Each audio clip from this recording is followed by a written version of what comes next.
Assalamualaikum warahmatullahi wabarakatuh. Saya Miftalia dari kelompok 6 ingin mempresentasikan aplikasi chatting client and server. Pendahuluan, definisi aplikasi chatting client and server adalah aplikasi berbasis jaringan yang memungkinkan komunikasi antara pengguna melalui sebuah server. Server berfungsi sebagai pengelola koneksi dan perantara pesan antara klien. Cara kerja, setiap klien menghubungkan diri kepada server. Pesan yang dikirim oleh suatu klien akan diterima oleh server dan disebarkan oleh broadcast kepada semua klien lain yang terhubung. Fitur di aplikasi ini, server menerima koneksi dari banyak klien, mendengar pesan yang dikirim oleh klien, menyiarkan broadcast pada pesan tersebut ke semua klien yang terhubung.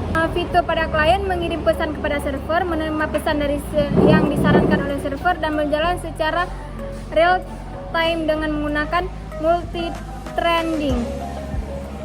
Sekian dari saya.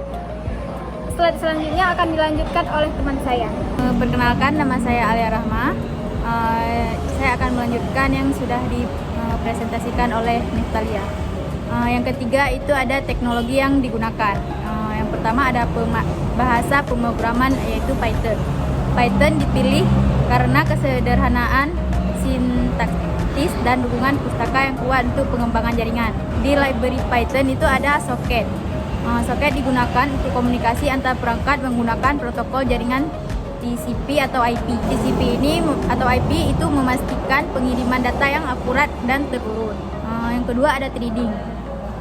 Threading digunakan untuk memungkinkan server menangani banyak klien secara bersamaan. Thread terpisah digunakan untuk menerima dan mengirim pesan real time. Selanjutnya ada alat pengembangan, yaitu Visual Studio Code. Sebagai editor code, Visual Studio Code digunakan sebagai editor kode yang mendukung debug, pengembangan, dan testing. Yang keempat itu ada arsitektur aplikasi. Yang pertama itu ada server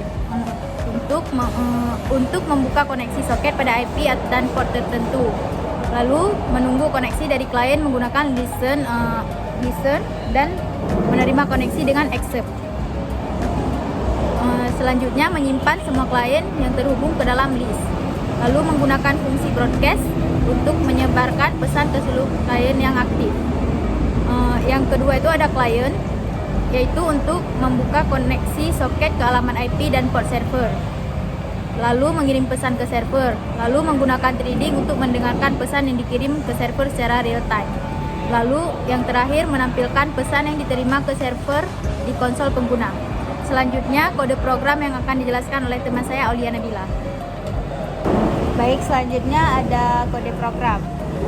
Yang pertama ada kode program server. Langkah-langkah utamanya adalah yang pertama kita akan membuat soket menggunakan soket titik soket buka kurung dalam kurung dengan protokol TCP. Yang kedua ada bind socket ke alamat IP dan port tertentu. Yang ketiga ada listen untuk koneksi dari klien. Kemudian yang keempat menggunakan list untuk menyimpan klien yang terhubung.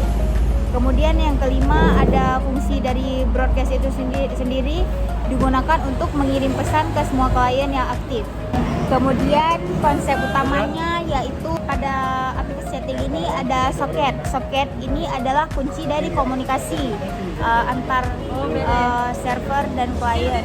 Kemudian konsep utama dari aplikasi chatting ini yang pertama itu ada socket. Socket ini adalah kunci komunikasi. Ya, kemudian yang kedua adalah multi-threading. Memastikan server tidak terblokir meskipun banyak klien yang terhubung. Kemudian yang kedua, protokol TCP digunakan karena memastikan pengiriman data reliable, yaitu pesan tidak akan hilang atau terduplikasi. Sekian penjelasan kelompok kami untuk aplikasi chatting. Jika kami ada kesalahan atau kurang, harap dimaafkan. Wabillahi taufiq wal hidayah. Assalamualaikum warahmatullahi wabarakatuh.